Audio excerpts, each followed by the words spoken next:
I am a long-haired Chihuahua person. I totally love them. I love all dogs. This is the God's honest truth that I do. But the coolest thing about this calendar, it's from 2014, and it doesn't matter because I have lost track of the days. I often lose track of the time. I tell people all the time, I don't know what this pandemic did to me. I really don't. But do you ever find yourself one day just blends into the next? You don't know what time it is. You don't know what day it is. So, how cool to use a calendar from 2014, ladies and gentlemen. You absolutely can't go wrong. The name of this recipe is Zita Safranic's Dog Treat Recipe from Rossum Roxy. I love Rossum Roxy. It's kind of like awesome Roxy. Okay, anyway, this recipe calls for, I had it great on this one. I couldn't believe it. I know you won't believe it, but this is a grater. I've never used it. It's like it's new. I mean, if it looks old or used, it's only because it's been in my cabinet for 15 years. Anyway, the first thing that it called for is I had to grate a carrot, ladies and gentlemen. And I didn't want to make you suffer, so I grated the carrot when none of you were looking. All right, there it is in the dish. So, whoops, you want to grate like a quarter of a cup of carrot. I'm showing you this because I don't think anybody will believe me if I don't show them that I'm doing it. There is my grated carrot. All right, and then the next thing I'm going to grate, which was really easy peasy, is a cucumber. So I took a whole cucumber and half a giant carrot. That's a whole cucumber, half a giant carrot, and I grate them up into this mixture. I really like it. Grating the cucumber, it's easy, and it just kind of like, it works with you. I felt like the carrot was fighting me the entire time, but it's different with the cucumber. The cucumber cooperates, which is why I like it. The next thing we have to put into this recipe is, all right, we have 6 ounces of red meat, and then we've got flour. Where is this flour? I know this recipe. Oh, 4 ounces. Yeah, 4 ounces of oatmeal flour, which is right here. Except, did I mess this up? No. This is 4 ounces of oatmeal flour. So I'm going to put the meat mixture. Let me get that right over here. That's my ground beef. And again, for people that are vegetarians, I offer you the sweet potato recipe. The sweet potato for your little sweet potato that is completely vegetarian. Okay, so this is raw meat that I am just going to put elsewhere. Oops. Oopsie-doo. Some of it fell on the floor. Hate when that happens. Okay, that's going in here like this. Okay, and that's all going to get mashed, and then I'll put the flour in on top of it. Here we go. La la la la la. All right, you can see this is mixing up really easy. I like the way this is looking, and you know the dog is going to love it. Nugget will love this. I don't know about the other things so much, about the sweet potato. Your dog has to like sweet potato. Most dogs like sweet potato, if you can believe it. They like pumpkin and sweet potato. So if you didn't know that, see, you learn something every day on Pandemic Cooking with Wendy, don't you?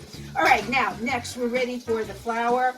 And, based on the experience I've been having with this flour today, I'm not loving the way it mixes so much, but here we go. I'm going to pour it in slowly. Maybe that was my mistake on the other dish that I made. I didn't pour it in slow enough because it was very gloppy and Play-Doh-y. Although when it was all mixed up, it looked great. And ladies and gentlemen, that is the thing I love about cooking. It can look totally disgusting when you start pouring in those ingredients. But once you start mixing everything together, then you watch how all the ingredients kind of get along with each other. There we go. Okay, I think that's enough flour. I am an instinctive cook. I'm the first one to say it. I have to do things by my instinct. So if my instinct tells me it's too much flour, then that's what I have to go with, right? Right. Okay, there we go. Just like that. And you know what?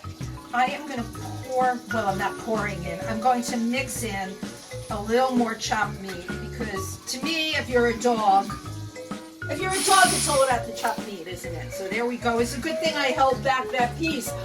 That's why I tell you, I am an instinctive cook. You know, I just kind of know.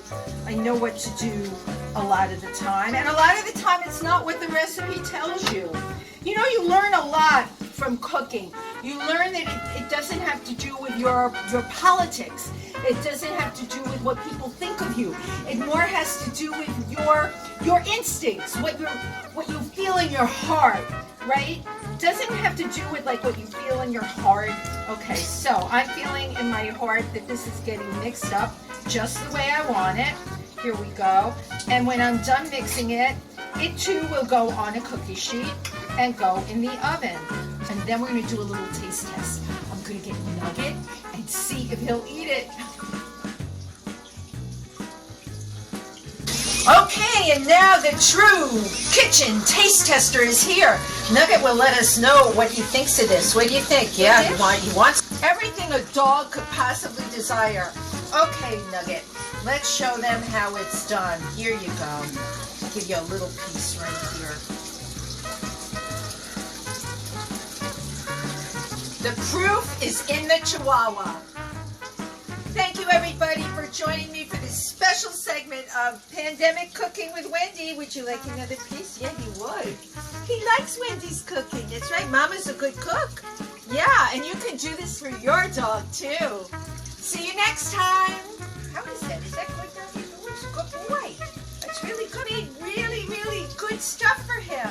And to be perfectly honest, the ingredients are so pure, you could eat it yourself.